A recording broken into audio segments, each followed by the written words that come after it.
Supporters de Lyon, de chez nous. Supporters d'en face, vous êtes chez nous. Bon, Marcelo, comment t'expliques la passe actuelle, les difficultés que vous pouvez avoir? Bom, falta de confiança. Falta de confiança, eu não acredito que seja, porque a gente. Vous me parlez d'un manque de confiance, je ne crois pas. On a confiance en nous, on a confiance en nos coéquipiers. Moi, j'ai confiance dans les joueurs avec lesquels je joue. C'est vrai, on ne joue pas très bien, mais à chaque entraînement, à chaque match, on essaie de corriger, de s'améliorer. Il faut simplement peut-être attendre le bon moment. C'est votre président qui disait que vous étiez en manque de confiance, comme votre entraîneur, qu'il fallait retrouver ce mental pour pouvoir gagner à nouveau. C'est ce qui vous redonnerait la confiance. Donc, il n'y a pas le même avis des deux côtés en tant qu'entraîneur que joueur. Et on sent dans un match pourquoi vous commencez super bien comme vous avez fait. Et puis d'un seul coup, vous perdez pied. Et là, vous n'avez pas perdu, mais vous avez fait match nul. Não, eu acredito que cada um tem uma visão, né? Se eles disseram que é isso, eu acho que... Mas nós, dentro de campo, a gente sabe que a gente confia um no outro e a gente sabe da qualidade que a gente tem, entendeu? Então... Chacun a sa vision des choses. Si d'un côté il y a ce discours et moi je tiens ce discours, chacun a sa vision des choses. Moi je répète qu'on a confiance en nous, on a confiance les uns envers les autres. La question de confiance, la notion de confiance, c'est une question difficile. On sent que vous êtes une équipe tournée vers l'offensive et que beaucoup de vos coéquipiers ont parfois des problèmes sur les replis défensifs. On sent que c'est pas une équipe qui aime défendre. Est-ce que tu ne sens pas ton rôle, tu n'as pas un rôle à jouer de ce côté-là, à parfois un peu tirer les oreilles à ceux qui aiment pas trop défendre, et est-ce que ça ferait pas du bien à l'équipe? Não, acho que é a característica da equipe, né? A gente tem um pouco de dificuldade nessa questão, mas a gente tem que saber que também a gente faz muitos gols lá na frente, né? Entendeu? Então... C'est notre caractéristique, on a effectivement des difficultés sur ce niveau-là, mais on marque aussi beaucoup. Il faut que chaque athlète a ses responsabilités. On a pas mal défendu contre Offenheim, mais en Allemagne, on a fait un match complètement différent du point de vue offensif et défensif. En Ligue des Champions, l'OL marque beaucoup de buts. En Ligue 1, c'est moins vrai, en tout cas beaucoup moins que l'année dernière à la même époque. Évidemment, c'est pas son poste, mais comment lui ressent, sachant qu'il est sur le terrain, il est dans le vestiaire, il côtoie les joueurs offensifs. Est-ce qu'il a l'impression qu'ils sont moins libérés, moins spontanés? Est-ce qu'il y a quelque chose qui est différent ou c'est juste un manque de réussite pour lui? Qual que é os números do ano passado para esse ano? Quels sont les chiffres de l'an dernier en comparaison avec cette année? Vous avez les... Je les ai pas exactement en Ligue 1 en tête, mais je vais regarder. En Ligue 1, l'efficacité était bien plus importante. Il y avait moins de tirs et plus d'efficacité. Alors, mais efficace. Nós somos a mesma Non, o ano passado. Et En Ligue 1. En Ligue 1, Je crois que c'était 32 et 19. 32 Voilà. contre 19. 32 buts l'année dernière, 32, et 19 cette année. C'est le pourcentage de tirs cadrés. Pô, mas a diferença não é tão grande, entendeu? Assim, La différence n'est pas si grande. eu acredito que a gente também está quase no meio da liga, né? Entendeu? E estão quase chegando no meio, né? Na metade da liga, né?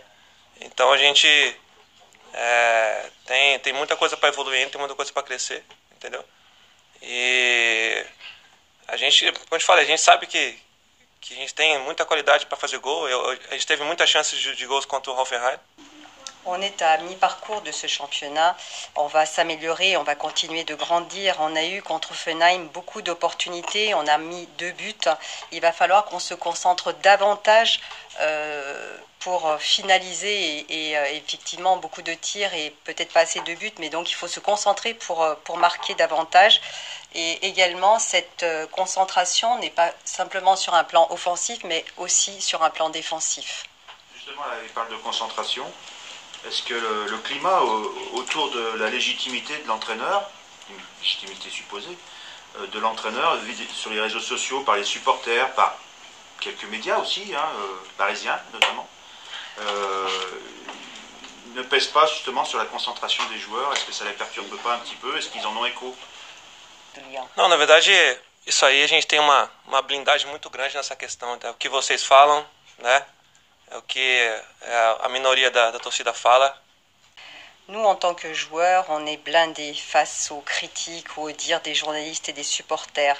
On va donner et on fera toujours notre meilleur sur le terrain et à l'entraînement également. C'est le football. Si nous, footballeurs, nous pensions sans arrêt à ce que vous dites, à ce que tous les supporters disent, on ne pourrait pas travailler. On est unis aujourd'hui, mais on n'est pas marqué par tous ces événements extérieurs. Ça ne nous affecte pas.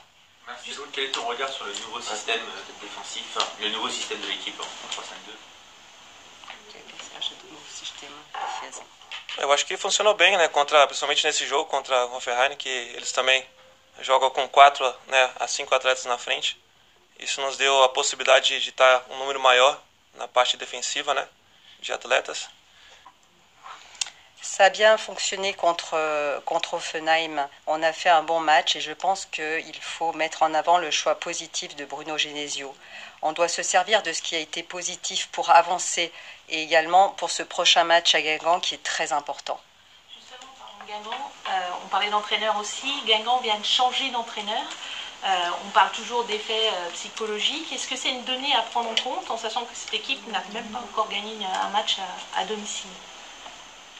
A gente tem que pensar em fazer um bom futebol lá e de tentar ganhar o jogo, né? Como eu te falei, é uma motivação para eles, é uma mudança de treinador, um momento diferente para eles no campeonato. Nous, il faut qu'on pense à faire un bon football. Bien sûr que le changement d'un entraîneur pour Guingamp va certainement motiver les joueurs. Mais nous, on est une grande équipe et il faut vraiment se focaliser sur le fait de rapporter les 3 points qui sont vraiment essentiels avant cette trêve. Qu'est-ce qu'il y a de fondamental à changer pour qu'il y ait de la constance sur 90 minutes dans un match? O que temos que mudar para ter uma constância durante o jogo todo? A gente tem que continuar fazendo, né, e buscar melhorar nos pontos que definem o jogo, né? Tivemos duas ocasiões de último minuto, né? Nos últimos minutos de gols. Então a gente tem que buscar estar focando nesses detalhes que está nos dificultando, né?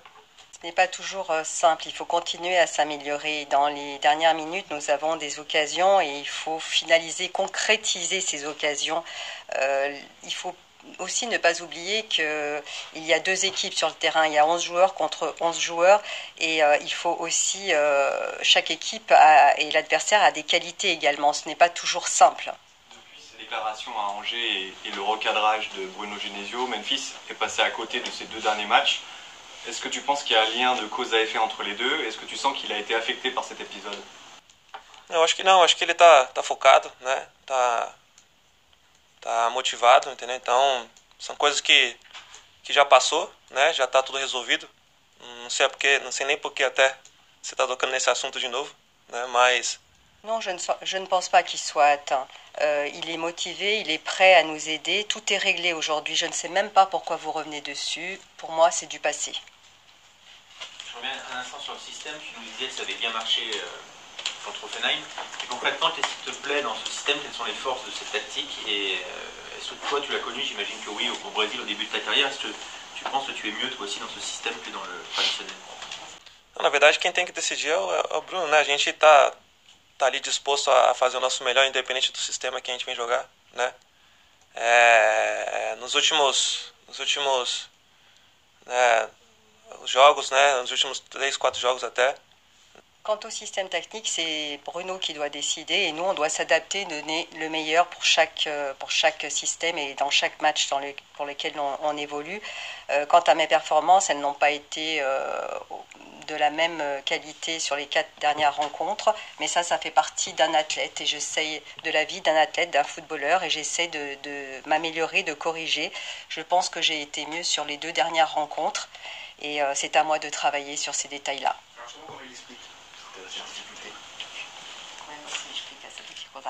O problema é que vocês não sabem o que acontece na vida pessoal de cada atleta, entendeu? Esse é o problema, entendeu? Então, tem coisas, né, que vocês não sabem, que o jornalista não sabe, que muita gente não sabe. Esse é o problema. Je vous dirais simplement que je ne suis pas simplement un footballeur, je suis aussi un homme, un être humain. Et je peux traverser des choses importantes dans ma vie qui ont pu affecter mon football. C'est tout ce que j'ai à vous dire. Question? Non. Merci.